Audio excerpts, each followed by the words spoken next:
नमस्कार दोस्तों, एक बार फिर से आपका स्वागत है हमारे चैनल धार्मिक गाथा 789 पर।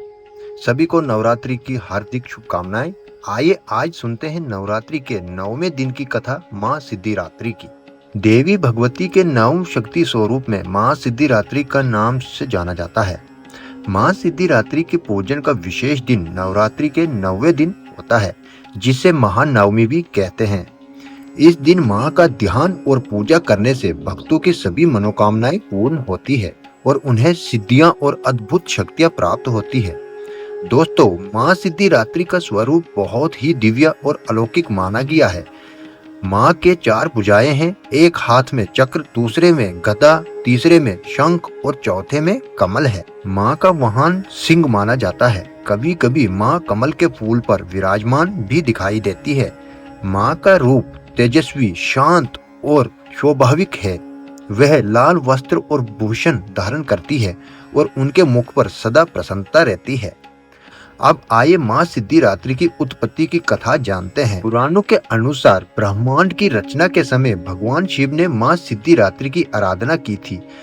माँ प्रसन्न होकर शिव जी को 8 सिद्धियां प्रदान की: अनिमा, महिमा, गरिमा, लघिमा, प्राप्ति, प्रकम्या, ईशित्वा और वशित्वा।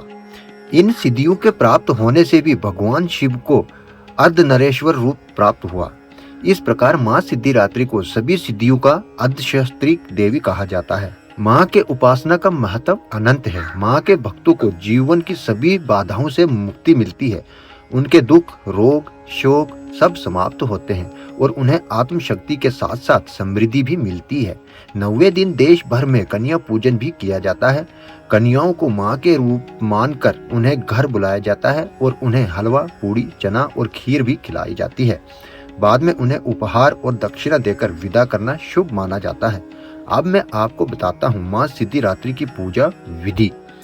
सुबह जल्दी उठकर स्नान करें, सफेद या लाल वस्त्र पहने, पूजा स्थल को पवित्र कर माँ का चित्र या मूर्ति स्थापित करें। माँ को अक्षत, पुष्प, रोली, कुमकुम और विशेष रूप से लाल फूल अर्पित करें।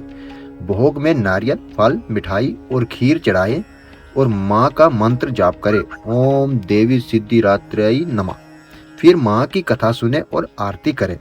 नवमी के दिन दुर्गा सप्तशती या दुर्गा चालीसा का पाठ करना भी अति शुभ माना जाता है। माँ सिद्धिरात्रि को प्रसन्न करने से भक्तों को समस्त सिद्धियों और अपार शक्ति प्राप्त होती है। भक्तों के जीवन से सभी क्लेश दूर हो जाते हैं और वे सुख समृद्धि के साथ जीवन व्यतीत करते हैं। तो दोस्तों, ये थी माँ सिद्धिरात्रि की कथा। आपको आज की ये कथा कैसी लगी कमेंट करके जरूर बताइए। वीडियो अच्छी लगी तो लाइक करें और चैनल को भी सब्सक्राइब कर दीजिए। धन्यवाद।